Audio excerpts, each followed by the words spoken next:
เอ้ย คืนต้นให้เลยแล้วร้อง ลาดตัวนั้นวะ อ๋อ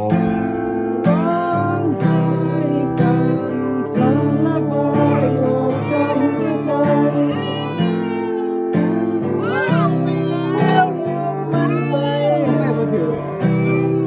จานเมานะ เอาแม่บ่ถือเขาก็ลืมเนื้อเพ่งเจ้าเดินไปเฮ้ยจะสมาดูจะถือจกถือสวนบ่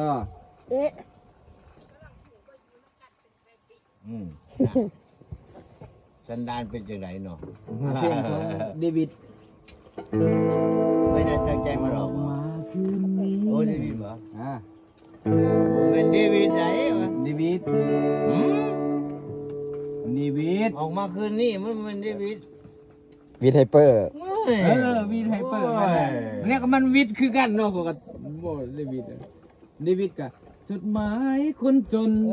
ส่งถึงนามนแน่ของ เดวิด อุ้ยจากเมืองยิ่งเยอะ ออกมาคืนนี้มันเป็นเดวิด วิดไฮเปอร์ ไฮเปอร์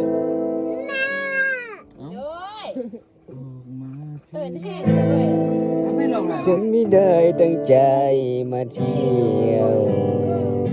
ออกมาคนเดียวมาตามหาคนที่ห่างไกล จริงจังในเบิ่งเอาอารมณ์แบบจริงจังในเบิ่งอันนี้ก็ มันบ่มีอารมณ์บ่นี่ ถึงการจะสวยจริงใหญ่มันสิไว้บ่ มันบ่มีอารมณ์เลย อารมณ์บ่ค่อยติด เพิ่งอารมณ์เนี่ยมันต้องมีพัดลมด้วยถึง อ๋อตามบรรยากาศแบบบานๆแบบธรรมชาติ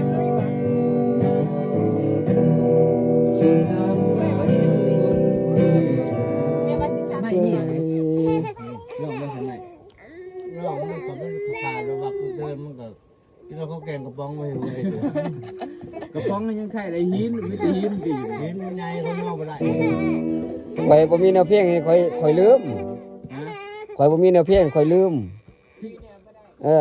คือกันพอปันกัน คือกั้นข่อยเวลาห้องเพลงมันมีแนวบ่ได้ อืม ขอเติมเบิ่งขอเติมก่อนเห็นน้อยนึงแต่ยานะเอียงให้คอยเห็นน้อยนึงก็ยังดีขอ คือว่าเจ้าหนึ่งส่งสลิปกับพ่อ เอาคนร้านมาละน้ำให้ออก มัวเพลงบ่ได้นี่เพลงบ่ได้ ว่าคนใต้ เด้อ ส่งกด คนใต้ก็ให้มาดูว่า บรรยากาศบานๆ นั่นเด้อ